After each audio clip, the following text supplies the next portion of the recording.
Okay, so we're ready to get our Illustrator layout out of Illustrator and over into Flash. Now, before we do that, there's a couple of things I want to do here with you in terms of setting up our Illustrator file for Flash.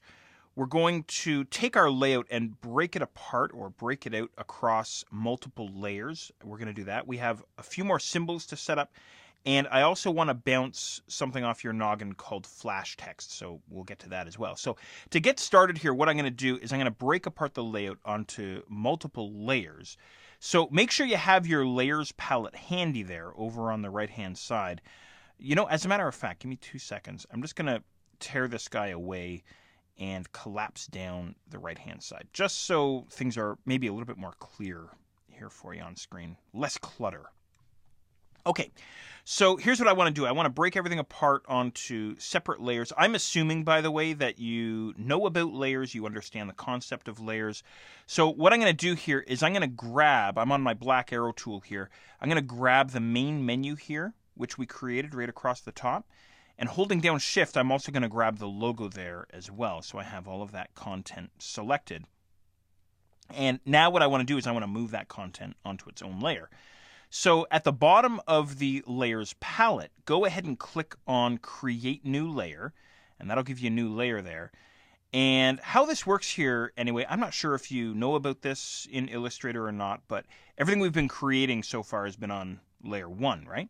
And when I make a selection on layer 1, I get this little blue box way over on the right-hand side of the layer, right on the right-hand side of layer 1 anyway. And what I can do, you may have even eyeballed this, when I hover over top of this little blue box, I get a tooltip here, and in brackets there it says drag to move your artwork. So what I could do to move this content onto layer 2, which is what I want to do here, is I could cut it and paste it, I suppose. Or you can just grab this little blue box and simply drag it to the layer that you want to move the content to. So now my menu and my logo are now residing on layer 2, right? So there it is. So I can use my little eyeball icons here to give you a visual indication of what I've done here. I just moved that content to layer 2, which is great. All right, now let's continue here. What I'm going to do next is I'm going to go and create another new layer. Actually, what I'm going to do, is I'm going to select layer 1 again, highlight him, and then go and create a new layer because I want a new layer above layer 1, right? And what I want to do now is I want to move the main content, so the photograph and the main text here as well. So what I'll do is I'll simply grab this content. You can click and drag if you want, or I'm just shift clicking everything here. And same story as before. So grab your content there and then grab the little blue box there, the little blue indicator, drag it to layer 3 now in our case. Okay, very good. We've got one more layer to go here. So I'm going to go back to layer 1 and then create another new layer. And this time I'm going to grab our, I guess what you could call the footer content. Maybe that's what I'll call it. This stuff here across the bottom of our layout. Grab that stuff, move that stuff up to what is now layer 4. Perfect. Okay, we should rename our layers as well. Instead of layer 1, layer 4, layer 3, you'll go, which layer has the the logo on it again? I can't remember. Which one is it? Oh, it's here somewhere, right? So we should properly rename these guys. So here's layer 1's name. Layer 1, go ahead and double click on layer 1. And I'm just going to call this background. And that contains the blue box, the wood pattern that we have at the bottom, that sort of stuff, right? There it is. And layer 4, go ahead and double click on layer 4. That's going to be footer. Layer 3, hopefully you've created these in the same order that I have, is going to be content. And layer 2, or the topmost layer, is going to be our header. Okay, perfect. So there we go. We've set up our layers for our Illustrator file. Go ahead and save your file there as well. Just make sure everything's saved up there, Command-S or Control-S. Now, the next thing that I want to do is I want to go and create some symbols, and we're also going to quickly discuss flash text here as well. So we're done with the layers palette for now, so I'm just going to drag him back over to the right-hand side and just dock him over on the right-hand side. And I'm going to head up to my window menu and then down to symbols. Now, we talked about symbols already, right? We've already created a few symbols.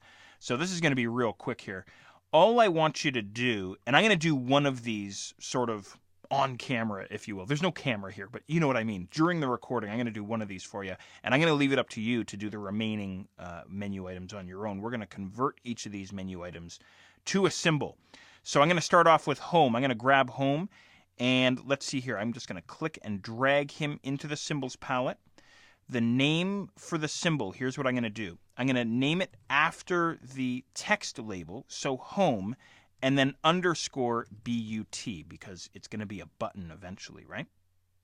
But for the type, I'm going to set it to a graphic.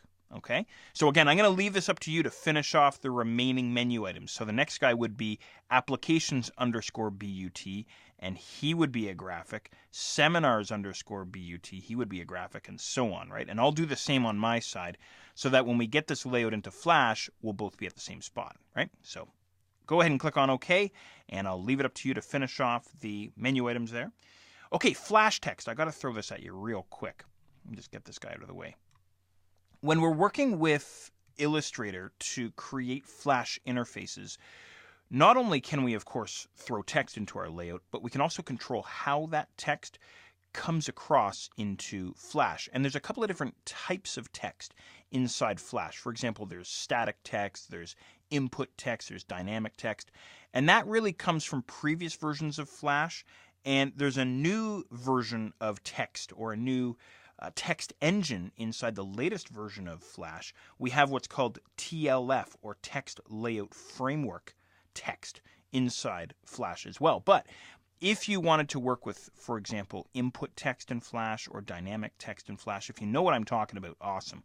What we can do is we can control how our text comes from Illustrator over into Flash. So for example, what I could do is I could grab a piece of text here, as I've already done.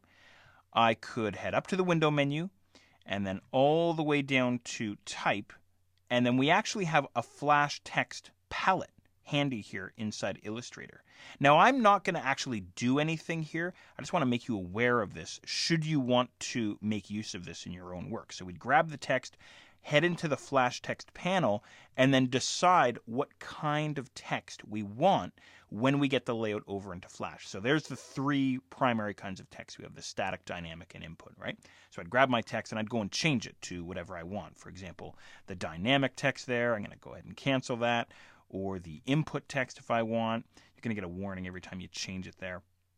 I'm going to cancel it again. We're going to stick with static text for all of our text content here. But again, I wanted you to at least be aware of this panel should you want to make use of it. Okay, I think we're good. I think we are about good. Again, make sure your document is saved up. Make sure to finish off your symbols, which I'm going to do in about 2 seconds. Save your file after you create all of your symbols. And then what I'd like you to do from there is, well, you may as well go ahead and get Flash launched if you don't have Flash running yet. But meet me back here in Illustrator, because there's one more thing I want to show you in Illustrator related to exporting content.